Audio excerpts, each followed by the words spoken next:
the next 6 months of my life, going out there and trying to achieve some things that a lot of people would have thought that I'd never be able to do. I know in my heart that I can.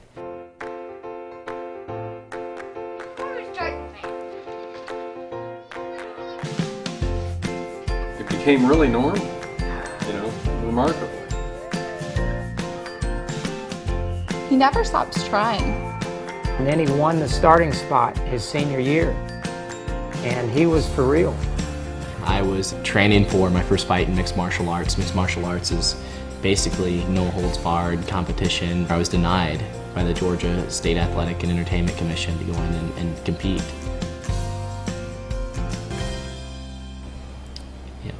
This is one of my biggest dreams.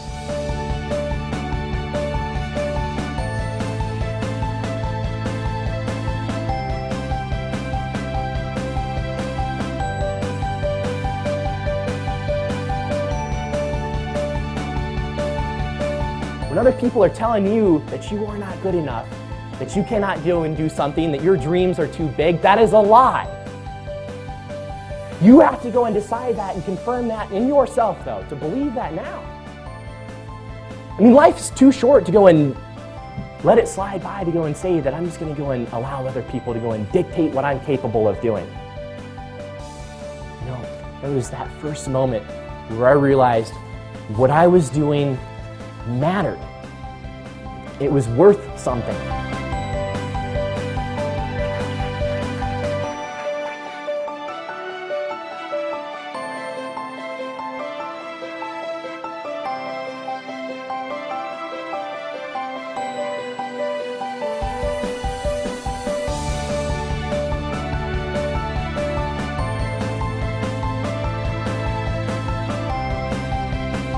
It's hard to step back up, to dust the dirt off and keep on going. But that's where you learn, who you are inside. Ladies and gentlemen, let's give a warm, agile welcome to Mr. Kyle Maynard.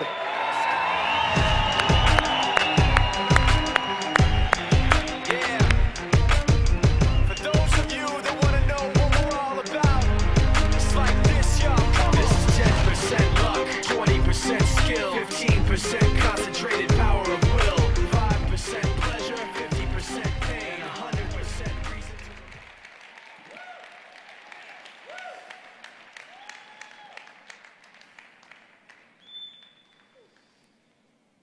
It's hard to take the stage when you feel like a fraud. My message is supposed to be a simple one. Make no excuses. I'm going to tell you that there have been times in my life where I haven't always lived by that. When I started speaking, it was 2005. I remember one night in particular, after I just put down a room service meal. I'd been traveling through about 60 cities in 90 days, 3 months into a book tour. Put down the room service meal, topped it off with a milkshake. I'd put on about 30 pounds in 3 months. I finished a on-demand movie on the hotel movie channel. It was like I had watched 4 times in a row, and I tried to call my friends up to get somebody to go and talk to, because I was sitting in this room and I was all alone. No one was there to talk to me. Everyone was out having fun. I looked in the mirror, and I saw the guy staring back at me barely resembled that athlete that I was supposed to be speaking about. And I felt like for the first time in my life, I had been a complete fraud. That every word that I would say and speak to this group in the morning coming out of my mouth was not something I was living myself. And have you ever felt like a fraud? You may have been in the health world representing, Agile, to go and say, I don't know if I can get my own health together. Maybe you're trying to go and deliver a message of hope and prosperity and wealth to someone else and give them a chance. And it's like, I can't get this together in my own life. We go through these things and we allow this mentality to be able to just to become our reality. To me, it didn't start out that way. You know, I got to go and release my book and did Oprah, Larry King, HBO Real Sports, all these programs, and my life was on fire. Book became a New York Times bestseller, was speaking around the world, and it was an amazing time. But the thing that I allowed to happen to me was to buy in to other people's belief on what I was capable of doing. Not my belief, other people. You have to decide. When I would travel in the airports, sometimes I'd pull up to the gate in the plane, and I'd see other people, you know, when they'd look at me, the gate agents, to go and board the flight, they would think, like, it's going to take a while to get this guy on the plane. I'd go and tell them, like, no, it's no problem. I'll get to my own seat. And sometimes people try to, like, force help on me. And I get in that stubborn mentality, like, if somebody's going to help me, that, you know, I'll just go and do it myself. There's one time in particular where I had a guy come up to me. I was in the middle of this book tour, traveling from New York and LaGuardia Airport, flying to Toronto for another speech. This guy came up to go and help me down the jetway in the, to take my wheelchair and push it down the jetway to get to the plane. And he said that he had to help me. So I was like, all right, no, I'm going to go and do it on my own. But the guy kept persisting, so I figured, all right, I'm going to let him help me. You guys can't see my wheelchair. It's backstage, but it's about 3 feet off the ground. Problem was with this whole situation was the guy that wanted to help me was about like 7 feet tall. Had to go and bend all the way over to go and grab the handlebars of the chair to go and push me down this jetway. So he goes and he takes about like 3 steps, and he trips over a bar in the back of the chair. And I've got a 60-pound bag of clothes around my neck. And doesn't just let go of the wheelchair, trips and sends me flying down this thing. Started steaming down. There's a couple down at the bottom looking up to me like, this is it, Kyle's coming. And I tried to stop myself, tried to go and grab the chair and ram it into the wall. Didn't stop then, tried to go and grab hold of the side of the wall to still flying down to go and stop myself. There's folding patterns down metal, like strips that I tried to go grab hold of, ripped my arm open, so there's a streak of blood coming down now. I hit the bottom of the ramp, I flipped out, chair flipped over, everybody came running out thinking I was going to sue the airline. I popped up, guy came running down thinking he's going to lose his job. I told them, look, I'm not going to sue anybody, just promise me one thing. You will never help me again. And it's what, right.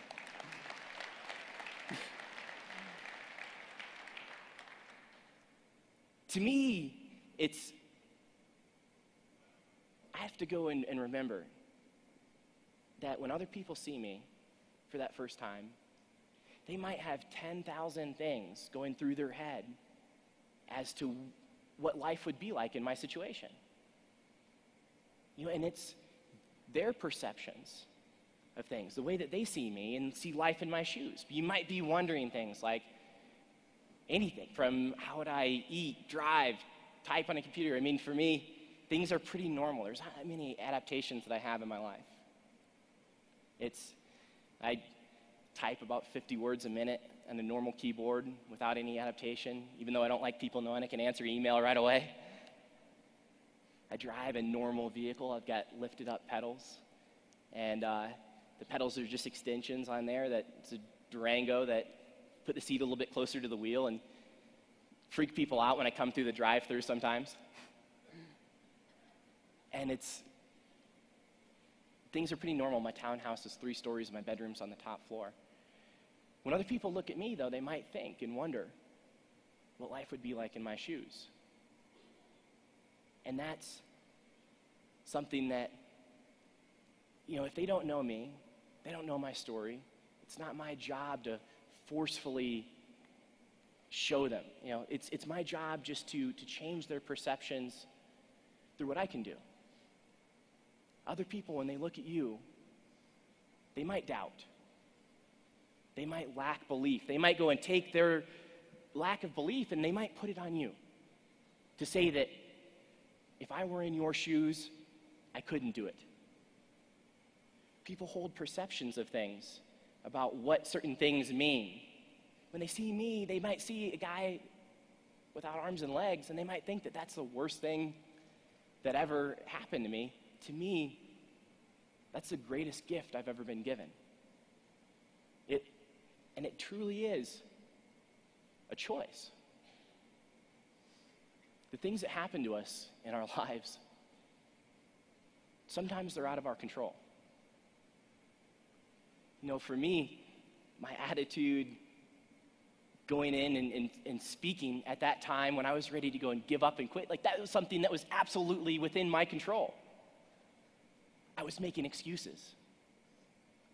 I was making all these reasons up in my head as to why I couldn't do it. And I can tell you, I mean, it's not rocket science, but the depressed motivational speaker doesn't work very well. Not a dynamic I recommend. But it was something that I could not control the way that I was born. I was born without my arms and legs.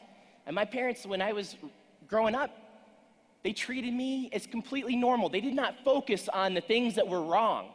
They focused on all the things that were good and right in my life. All the things that I could do. Wouldn't allow me to go and give in and quit on little things. I see this now so much in parents that tell their kids that they're spoiled. Or they tell their kid, like, oh, this one's a party animal, or this one's bad at math.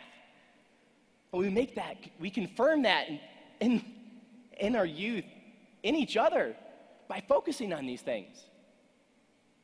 That power of our focus is so critical and so important to be able to go and change and start focusing on things that we can control, that we can change.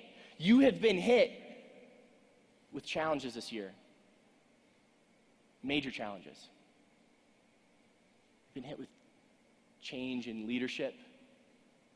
After a conversation that I had this morning with Jeff Higginson, I know some of the adversity that you faced and what he's going to go and share later on. I'll tell you that it's many of you, the expectation and the goals that he's going to share with you, you're going to sit there and think, this is completely impossible. And you know what? You might think this is totally crazy. Having that worthwhile goal, what he's going to go and issue and challenge to you, you have to decide how you're going to go and take it and respond and react to it. To go and believe that what you want out of that is possible. What you want out of your business, your life, and so many things, it's your choice. Again, there's things that you can't control and there's things that you can. When I was growing up, all I wanted to do was have other kids look at me as totally normal. My grandmother used to go and teach me so many powerful lessons in just accepting myself by taking me into grocery stores. When I was like 4 years